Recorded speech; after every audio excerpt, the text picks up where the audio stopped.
제3장 보살의 덕 1. 보살의 덕. 부처님께서 라자그리아 영취산에 수많은 비구와 함께 계실 때였다.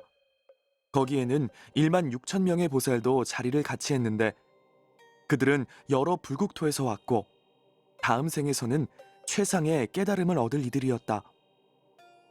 부처님께서 장로 까샤빠에게 말씀하셨다. 보살은 다음 4가지를 주의하지 않으면 지혜를 잃게 된다. 첫째, 교법과 교법을 가르치는 스승에게 존경하는 생각이 없는 것. 둘째, 교법을 펴는 데 인색하여 가르침을 소나기에 쥐고 있는 것. 셋째, 교법을 듣고자 하는 사람을 방해하거나 그 열의를 꺾어 설법하지 않고 숨기는 것. 넷째, 교만하여 남을 경멸하는 것. 그러나 보살이 다음 4가지 법을 지니면 뛰어난 지혜를 얻는다. 첫째, 교법과 교법을 가르치는 스승을 받드는 것. 둘째, 마음에 무력이 없고 이해타산이나 예배 공양이나 명성을 돌보지 않는 것. 스승에게서 배운 대로 또는 자기가 깨달은 대로 다른 사람에게 간절한 마음으로 가르치는 것. 셋째, 교법을 많이 들음으로써 지혜가 생긴다고 알아들은 대로 받아 지니는 것. 넷째, 수행을 위주로 하고 개념이나 해설의 언어 문자에 집착하지 않는 것. 이 4가지 법을 갖추면 보살은 뛰어난 지혜를 얻는다. 다음 4가지는 보살이 수행해야 할 길이다. 첫째, 모든 중생에게 평등한 마음을 가질 것. 둘째, 중생을 부처님의 지혜로 이끌 것. 셋째, 중생에게 평등하게 교법을 말할 것.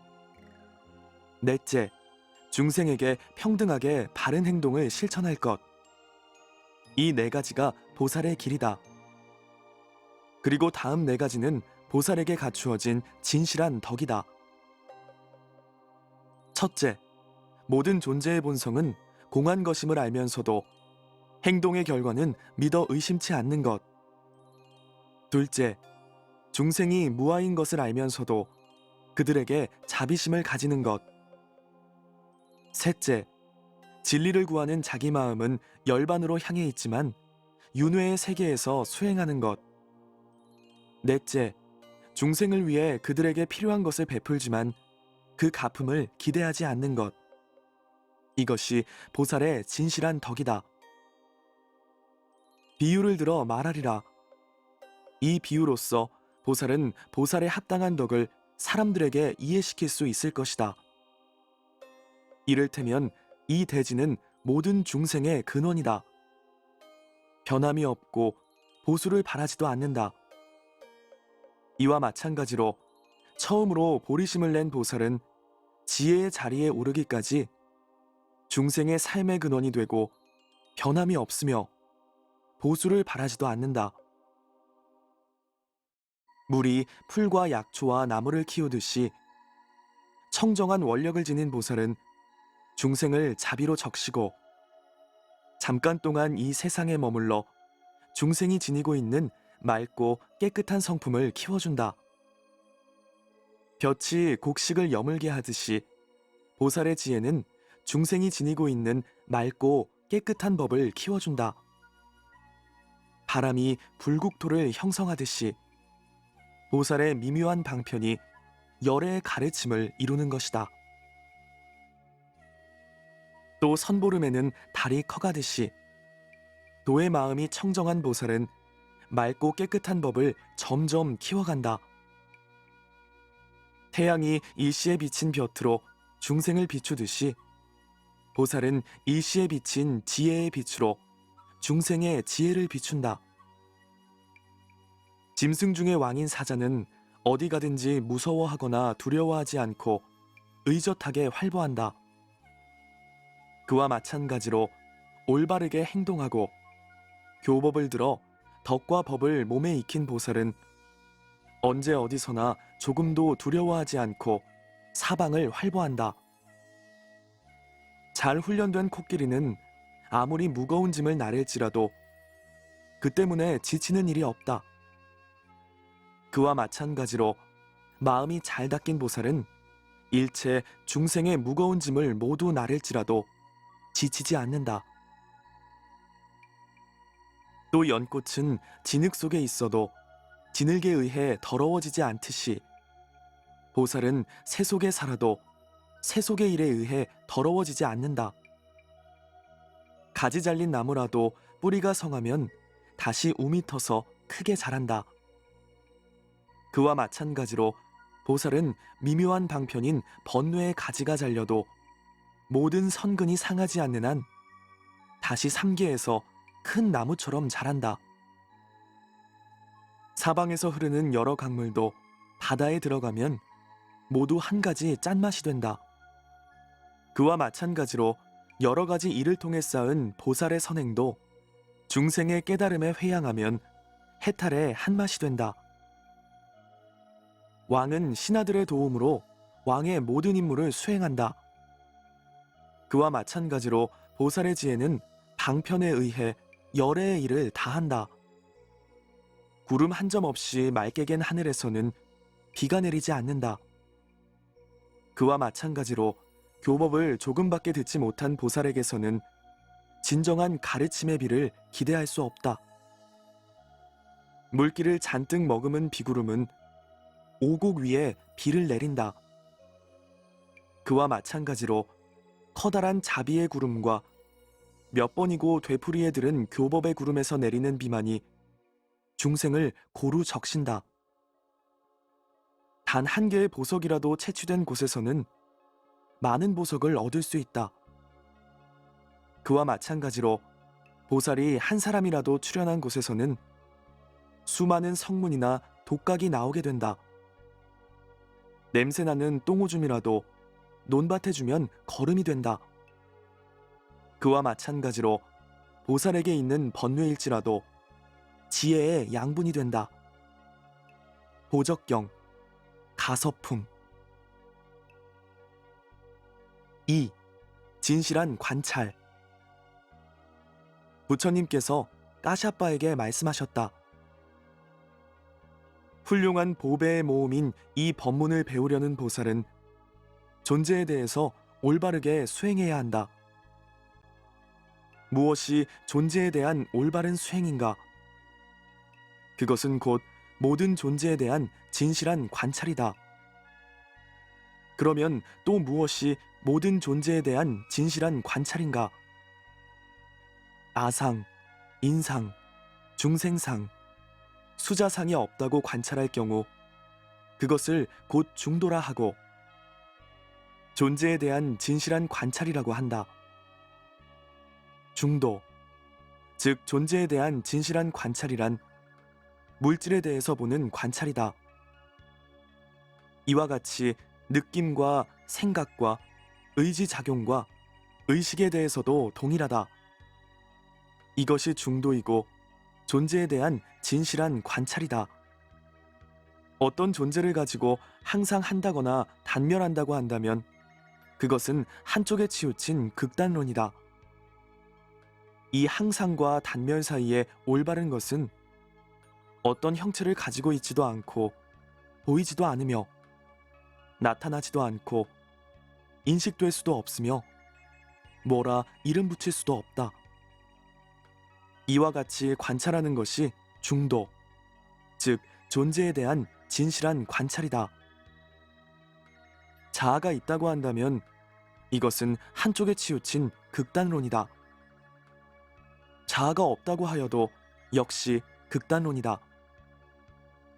이 유아와 무아 사이에 올바른 것은 역시 어떤 형체를 가지고 있지도 않고 보이지도 않으며 나타나지도 않고 인식될 수도 없으며 뭐라 이름 붙일 수도 없다. 이와 같이 관찰하는 것이 중도, 즉 존재에 대한 진실한 관찰이다. 마음이 실제한다거나 실제하지 않는다고 주장하는 것도 위와 같다. 또 존재에 대한 진실한 관찰이란 다음과 같은 관찰이다. 존재 그 자체가 본래 공하다. 존재 그 자체가 본래 상이 없다. 존재 그 자체가 본래 바람이 없다. 존재 그 자체가 본래부터 자성이 없다. 이와 같이 관찰하는 것이 중도이고 존재에 대한 진실한 관찰이다. 보적경, 가서품. 3. 마음이란. 부처님께서 까샤빠에게 말씀하셨다. 애욕에 물들고 분노에 떨고 어리석음으로 아득하게 되는 것은 어떤 마음인가? 과거인가, 미래인가, 현재인가? 과거의 마음이라면 그것은 이미 사라진 것이다. 미래의 마음이라면 아직 오지 않은 것이고, 현재의 마음이라면 머무는 일이 없다. 마음은 안에 있지도 않고 밖에 있지도 않으며 그 외에 다른 곳에 있지도 않다. 마음은 형체가 없어 눈으로 볼 수도 없고 만질 수도 없고 나타나지도 않고 인식할 수 없고 이름 붙일 수도 없다. 마음은 어떠한 열에도 일찍이 본 일이 없고 지금도 보지 못하고 장차도 볼 수 없을 것이다. 그와 같은 마음이라면 그 작용은 어떤 것일까? 마음은 헛개비와 같아 허망한 분별에 의해 여러 가지 형태로 나타난다. 마음은 바람과 같아 멀리 가고 붙잡히지 않으며 모양을 보이지 않는다. 마음은 흐르는 강물과 같아 멈추는 일 없이 나자마자 곧 사라진다. 마음은 등불의 불꽃과 같아 인이 있어 연이 닿으면 불이 붙어 비춘다. 마음은 번개와 같아 잠시도 머물지 않고 순간에 소멸한다. 마음은 허공과 같아 뜻밖의 연기로 더럽혀진다. 마음은 원숭이와 같아 잠시도 그대로 있지 못하고 여러 가지로 움직인다. 마음은 화가와 같아 여러 가지 모양을 그려낸다. 마음은 한 곳에 머물지 않고 서로 다른 의혹을 불러일으킨다. 마음은 혼자서 간다. 두 번째 마음이 결합되어 함께 있는 것은 아니다. 마음은 왕과 같아 모든 것을 통솔한다. 마음은 원수와 같아 온갖 고뇌를 불러일으킨다. 마음은 모래로 쌓아 올린 집과 같다. 무상한 것을 영원한 것으로 생각한다. 마음은 쉬파리와 같아 더러운 것을 영원한 것으로 생각한다. 마음은 낚싯바늘과 같아 괴로움인 것을 즐거움으로 생각한다. 마음은 적과 같아 항상 약점을 기뻐하며 노리고 있다.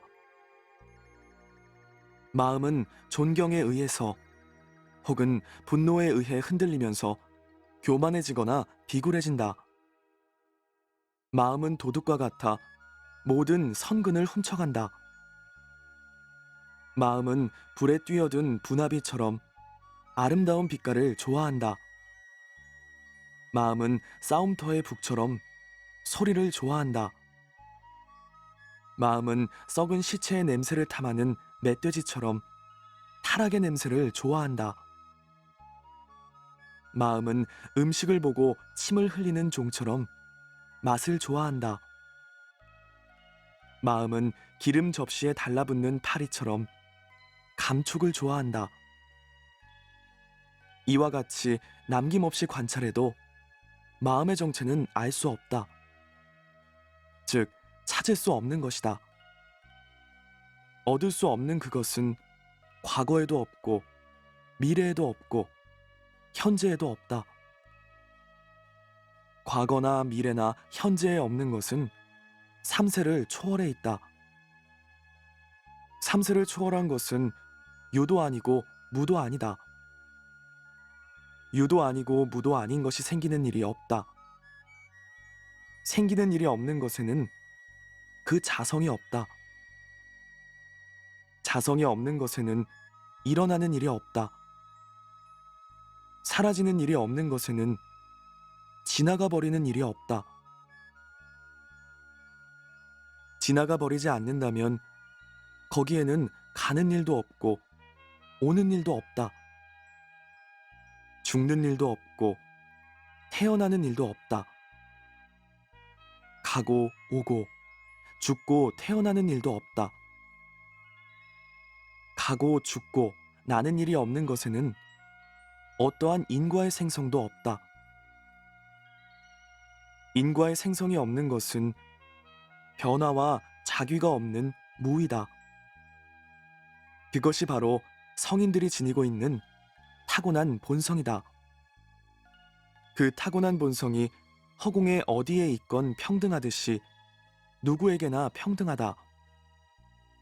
타고난 본성은 모든 존재가 마침내는 하나의 본질이라는 점에서 차별이 없다. 그 본성은 몸이라든가 마음이라는 차별에서 아주 떠나 있으므로 한적하여 열반의 길로 향해 있다. 그 본성은 어떠한 번뇌로도 더럽힐 수 없으므로 무구하다. 그 본성은 자기가 무엇인가를 한다는 집착, 자기 것이라는 집착이 없어졌기 때문에 내 것이 아니다. 마음의 본성은 진실한 것도 아니고 진실하지 않은 것도 아니다. 결국은 어디에도 치우치지 않는 점에서 평등하다. 그 본성은 가장 뛰어난 진리이므로 이 세상을 초월한 것이고 참된 것이다. 그 본성은 본질적으로 생겨난 것이 아니므로 없어지는 일도 없다. 그 본성은 존재의 여실성으로서 항상 있으므로 영원한 것이다. 그 본성은 가장 수승한 열반이므로 즐거움이다. 그 본성은 온갖 더러움이 제거되었으므로 맑은 것이다. 그 본성은 찾아보아도 자아가 있지 않기 때문에 무하다. 그 본성은 절대 청정한 것이다. 그러므로 안으로 진리를 구해야지 밖으로 흐트러져서는 안 된다. 누가 내게 성내더라도 맞서 성내지 않고 두들겨 맞더라도 맞서 두들기지 않고 비난을 받더라도 맞서 비난하지 않고 비웃음을 당하더라도 맞서 비웃음으로 대하지 않는다. 자기의 마음속으로 도대체 누가 성냄을 받고 누가 두들겨 맞으며 누가 비난받고 누가 비웃음을 당하는 것인가라고 되살핀다. 수행인은 이와 같이 마음을 거두어 어떠한 환경에서라도 흔들림이 없어야 한다. 보적경, 가서품. BTN